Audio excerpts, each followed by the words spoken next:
Thank you for returning to Part 2 of this lecture. If you did not listen to Part 1, please do so for the context of this lecture. For this section, we will discuss technology, globalization, and conclude the lecture. All of you know what you love about computers, smartphones, readers, iPads, iPods, grocery store scanners, ATMs, HD TVs, and so much more. I don't need to tell you about what you like about all those things. But there certainly are some fears about computers, and there certainly are some downsides that we do not think about as we use these devices. Popular culture is one way that we have expressed our concerns. Our fear of computers only outpaces our former fear of atomic bombs. Since a part of this lecture is to compare the changes between our two generations, we can take a good example from the movies. In 1983, Matthew Broderick starred in the Cold War science fiction film War Games. While computers figured into it, those didn't scare us so much as the fear of World War III. Broderick played a young hacker who accessed WOPR, W-O-P-R, a United States military supercomputer programmed to predict possible outcomes of nuclear war. His character, Lightman, gets WOPR to run a nuclear war simulation, thinking that it was really just a computer game. The simulation turns out to cause a national nuclear missile scare and nearly starts a nuclear war. This represented the reality of Americans' Cold War fears at the time. Think now about the movies of the computer era. Computers take over or try to obliterate life. Nobody was carrying atomic bombs in their pockets in 1983, but we certainly do have computers in our daily lives. The computer, your phone, in your pocket is more powerful, I bet, than the one used in the 1983 movie. Since this is a history lecture, we should do a quick history of the computers and the internet. Scientists had developed the first computers during World War II for military purposes. In this image, you can see one computer developed to help fight the war. These early computers were made with the same parts as televisions and radios at the time, vacuum tubes, until transistors were invented in 1947. After that invention, computer makers could make the machines smaller and eventually less expensive. My first Apple computer in 1990 was $2,000 with 1 megabyte of RAM. It was a glorified typewriter. Until the internet came along, computers were indeed fancy typewriters. During the 1970s, the Pentagon set up a system of hundreds of computers, servers, that were widely dispersed across the United States and connected to each other by copper wires and later fiber optic cables. This system was meant to decentralize communication in case of, wait for it, a Russian attack. Government scientists, academic specialists, and military contractors were soon using it to exchange electronic messages. By the 1980s, the public had access to email by using phones and modems to call into a server. Yet email didn't catch on immediately because most people didn't have computers that could do all this. I didn't have knowledge of the internet or email until the early 1990s. My uncle, who lived in Hawaii, told me about it and recommended that I go to my college computer lab to ask about access. So once per week, I went to the lab to write my uncle, who was the only person I know who had email. It was different than it is now. We didn't have Windows yet, so to get access to mail, we had to type our instructions into the DOS screen, like what you see here, in case you've never seen one. Compare that to how you write your text messages without regard to spelling or grammar. DOS was unforgiving to bad spellers. I know from experience. Windows for PCs and then Macs changed everything. Computers became easy to use and fun. By 2006, 70% of Americans and more than 1 billion people worldwide use the internet. Computers changed business, social networks, leisure time, and our brains. Technology has also changed our access to and expectations about sex and violence. In the 1980s, it was Dallas and Dynasty. You can see on the left it was all low-cut dresses and shoulder pads. In the 1990s, it was Sex and the City. And then now, it's gone beyond. With so much media in our lives, advertisers started using sex more to attract people's attention, and it seems to be getting more intense. Now we have Springer, Maury, and other shows throwing out sex and scandal for ratings. Violence has become a part of TV, movies, and video games in a way that people of my generation don't understand. What is the end result of this? We won't know for a while.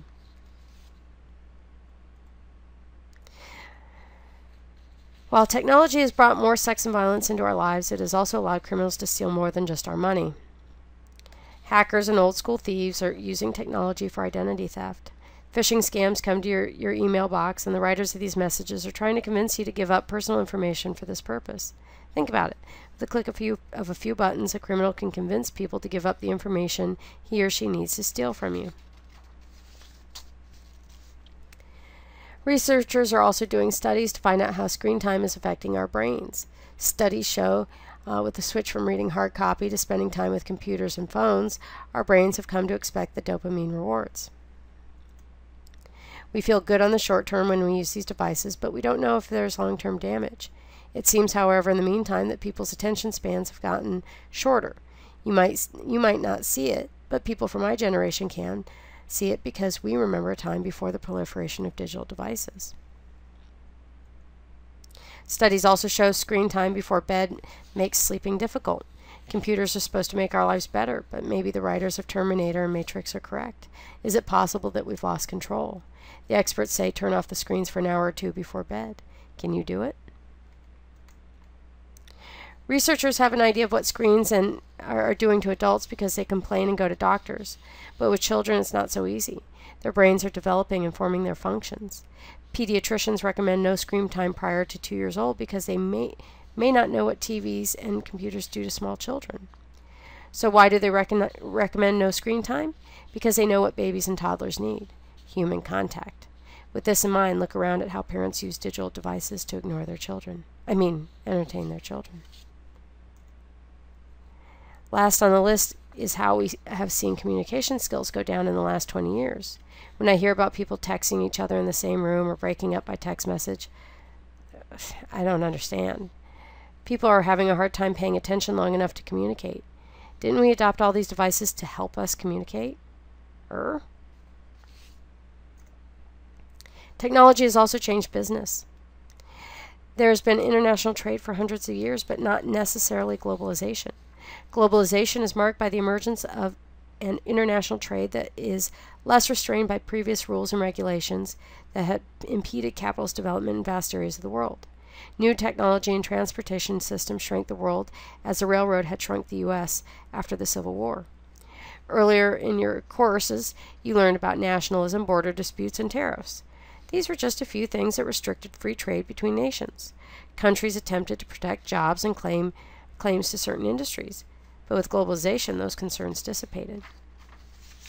In our lifetimes, container ships, communication satellites, fiber optic cables, jet cargo planes, and now the internet and social media has virtually made the world smaller and tied it together into a giant hot mess of free trade, labor abuse, economic recession, and protest rebellions and coups. Just in 2012 alone, there were uprisings of some sort in Tunisia, Algeria, Haiti, Bulgaria, Ivory Coast of Africa, Italy, Pakistan, England, India, Bangladesh, Egypt, Syria, Libya, and more. In the last few years, Greece has been in the news for its economic crises that relate to the issues we will discuss in a moment. Check out the following article for an easy-to-read discussion of Greece's troubles. Globalization is not working for every country, nor is it working for every person in the countries that seem to benefit from it.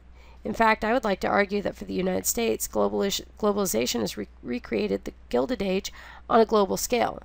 Many of the themes you studied about the Gilded Age have returned, but just not manifesting themselves all in one spot. Look for this as we go on in the lecture. One might reject my thesis by citing the eras of worldwide protest in the past.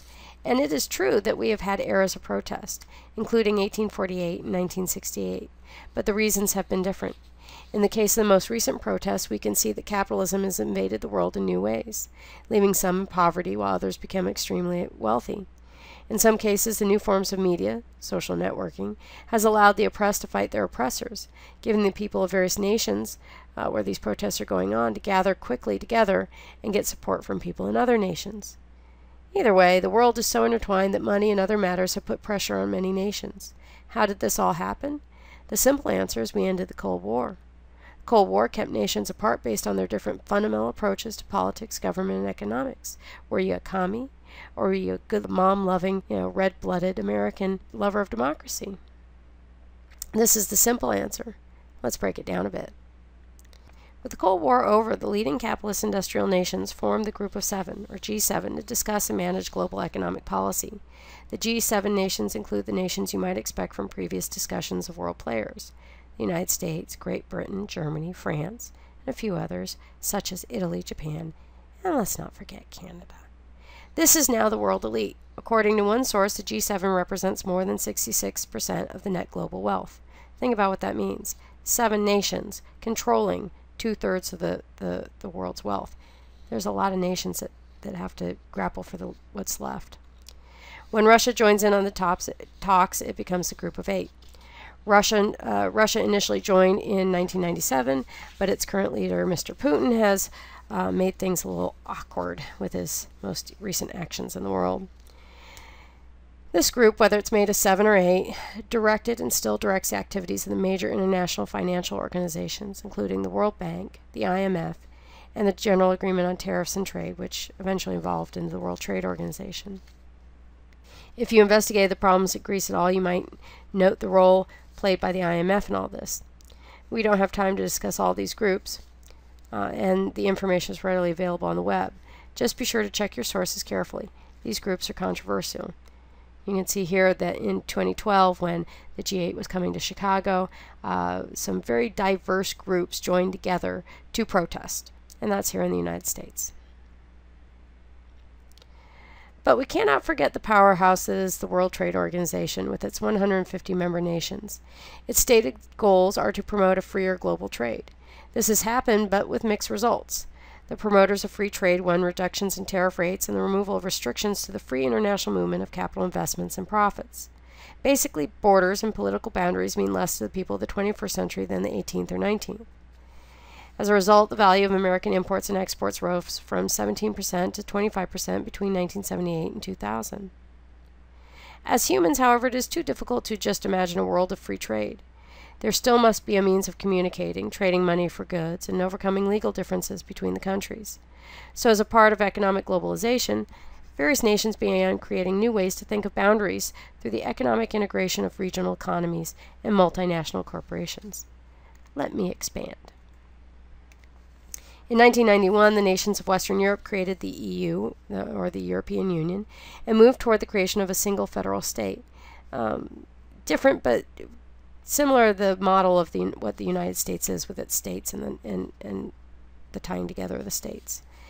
Beginning as a free trade zone, the EU subsequently allowed for the free movement of its peoples among member countries without passports. In 2002, the EU introduced a single currency, the euro, which soon rivaled the US dollar and the Japanese yen as major international currency. This is just a little reminder that money isn't sacred. It's just imbued with the power that we give it. The United States responded to this with the creation of NAFTA. This treaty, as ratified in 1993, envisioned a free trade zone covering all of North America, including the United States, Mexico, and let's not forget Canada. By 2005, its provisions were extended to the Caribbean and South America. Asia was not to be undone, so the leaders of Japan, South Korea, Taiwan, and Singapore consulted on economic policy, while China developed its quasi-capitalist economy and joined in on their deliberations. In this 2014 map, you can see how the world has been divided up in what we could call economic alliances, instead of dividing the world up along the lines of democracy versus communism. It is a different world than the one in which our grandparents lived. Because of a reduction of these restrictions, we have opened the world, changing our imports and exports, which also made it easier for entrepreneurs to operate multinational corporations for huge corporate profits. A multinational business is a business that operates out of several countries. Manufacturing, management, and distribution HQs are located in more than one country, made possible by the transportation and communication revolutions of the last 2 to 3 decades. This allows corporations to move manufacturing plants to countries with cheap labor pools. Nike, Apple, and H&M clothiers all do this. You can compare this to your lessons of the Gilded Age. The titans of industry, as some called them, expanded nationally after the Civil War, taking advantage of the railroad and the telegraph lines, both of which crossed state lines. The federal government had to respond to make interstate commerce easier, and the titans of industry built massive companies based on horizontal and vertical integration. They hired cheap labor whenever possible, often the new immigrants, while amassing great fortunes for themselves. It changed the nation. What we can see with globalization has its similarities, but just on a larger scale. More than just exporting our products, we have also exported our culture. A good example comes with McDonald's. Go onto the McDonald's website and you can see how the company has adjusted menus to suit the culture of the country in which the store has been planted. This guarantees business and acceptance of the brand in countries with different cultural values and foodways. So Indians in India might not be allowed to eat hamburgers because of their cultural ways, but they will also be eating fast food with the McDonald's logo and most likely consuming the iconic fries and sodas, just like the Turkish people might be eating the McTurko with fries and a Coke. So, like the Gilded Age, when the nation shrank and farm families in the Great Plains moved out and far from the cities, they could still access goods in the Sears catalog and live like urban people. And that was all because of the railroad. The new transportation communication revolutions are changing places thousands of miles away instead of hundreds of miles away, as in the Gilded Age. Unfortunately, if you remember your lessons from the Gilded Age, you will also remember that many of the laborers who made up the cheap labor pool also were abused. They worked in unsafe conditions for low pay. We went through a major reform movement, and for decades after the Progressive Era, Americans continued to fight for good working conditions and fair pay. Strikes, protests, and the rise of radical political parties all marked the time when American workers protested how they were treated. But since we have outsourced our manufacturing jobs, we do not see how workers are treated, and as a result, we use goods made with child labor or by laborers who we would consider being abused by their employers. Thus, we have exported our need for cheap labor and labor abuse, as well as unregulated environmental pollution from factories. And as the United States had its disasters, so do these places from where we get our goods now. For years, China was the destination for multinationals looking for cheap labor. But now even Chinese labor is too expensive and companies are looking beyond. What we have learned recently is that laborers are abused. Some companies use child labor, and these foreign countries pollute the environment to make a profit. Here is a list of some of the worst offenders. Look at how many of the products you use that are on the list. Do you like thinking about the fact that you get cheap chocolate in the store because Nestle buys cocoa raised by child laborers? In a recent book, Overdressed, The Shockingly High Cost of Cheap Fashion, author Elizabeth Klein examined much of what we've been talking about here, but strictly relating to the clothing industry. In her 2013 book, she described conditions at the time. Chinese fashion workers made about $200 per month. Rivers ran red, blue, or green, depending on the fashion style. The fashion industry used 2 trillion gallons of water a year and created much pollution. China as a labor market was getting more expensive, and cheap fashion dealers such as H&M and Target started looking for cheaper labor pools to keep their profits high. Some factories were moving to places such as Bangladesh, where labor was cheaper, say $37 or $38 per month. So put that in perspective. Imagine working long hours for $40 a month. Yet the city was not structurally ready for modern industry. In the first half of 2013, power went out 6 times per day, and the infrastructure wasn't safe. 2 buildings caught fire in the 2011, one in 2012, and then one collapsed in 2013. When these kinds of things went on in the United States, politicians slowly but surely responded. Congress passed the ICC Act and the Sherman Antitrust Act coming out of the 1880s, and then the United States merged into a massive reform movement known as the Progressive Era, in which Congress and state legislatures prohibited child labor, mandated education for children, and regulated factories to protect consumers and workers. And we even saw the beginning of some environmental regulation with zoning, tree and park planning, and other state laws as needed. When shirtwaist workers went on strike and some died in the Triangle Shirtwaist Fire, Americans responded with factory safety legislation. We did not want to live in a country that had feces in the street, workers' fingers in the hot dogs, or burned corpses lying on the sidewalks. As imperfectly as it was done, Americans said no to the major problems emerging out of capitalism, industrialization, and urbanization. Will the deaths in Bangladesh create demands for ethical fashion? Clearly not, since the building collapse happened 2 years ago. We created the National Consumers League and the Women's Trade Union League to handle those kinds of problems, but do we care about Bangladesh workers crushed under the weight of a building that housed their daily misery? 1,127 dead, 2,438 rescued alive, 98 missing, far more than the Triangle Shirtwaist Factory. Did you even hear about it? Would you do anything different if you had? These are just questions to make you think.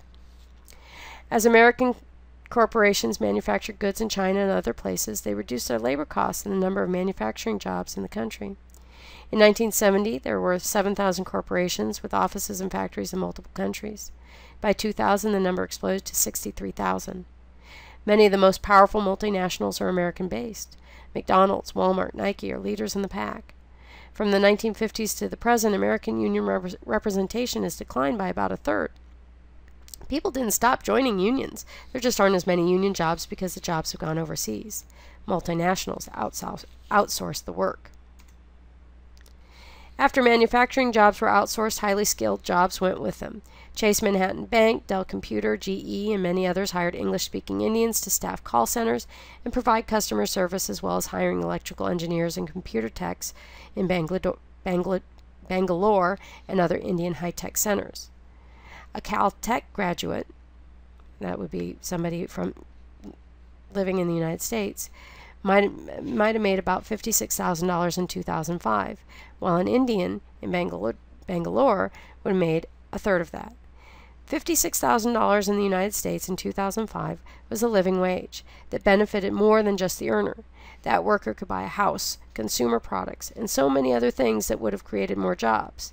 But once that job went overseas, the American worker not only couldn't have that job, but it also meant that people who would have provided that worker with goods and services were out of those profits. In 2010, there was an attempt to make light of the problems of outsourcing in a short-lived show called Outsourced. An American manager went to India to supervise a call center staffed by locals. Even if the show had been funny, this topic frustrates enough people in this country for this to be a tough sell, and the show ended after the first season. For some Americans, the loss of American jobs is nothing to laugh at. For others who do not think that deeply, just dealing with the call centers gives them enough anxiety that it would be hard to think of any of this was humorous. I remember once being in an airport trying to get on a flight, and I called the airline that had a call center, and the agent at the call center in India was telling me that the flight could not depart on time because of weather problems in my area.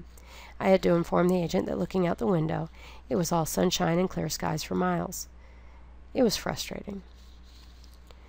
Outsourcing has changed our economy and our expectations. We want cheap goods, but we complain about the problems in the economy. Go home and figure out where your shoes, shirts, pants, undies, phone, TVs, computers, chocolate, coffee, and tea, everything else, where it was made. And think about who makes that and what that would mean for jobs in the United States. This is misery for the workers in those countries and the dreadful economy we face now. That's what it takes to get these goods cheaply. Will there be a job for you when you graduate, or will it go to someone in China, India, or who knows where? With new alliances being made, Americans need to be aware of the consequences of these types of treaties. There's a few on the horizon, one including the Transatlantic Trade and Investment Partnership, known as TTIP, and then there's also TPP, which is going to change everything. How? I don't know. There isn't much press about this, but the powers that are making it happen. As you can see that here, there's already criticism. It will only take us time to see what effect it will have on the economy, but we can look to the past for some clues. As the globe shrank in size, certain dangers increased. We saw this with the First World War and the flu pandemic in 1918 and 1919 as soldiers moved about globally, and has only gotten scarier from there. The bird flu pandemic killed 50 million people. HIV/AIDS has killed more than 20 million and changed everything. Then there was SARS, CFCs, and climate change, which is real despite what some politicians say. We can take action on these things or wait for them to take action on us, but I hope that you are now aware of the issues that feed into the troubles your generation will face. This all sounds very doom and gloom, and I apologize for that, but the things that are good about our society do not need attention. Think of the Gilded Age. There were problems, and people determined to address them.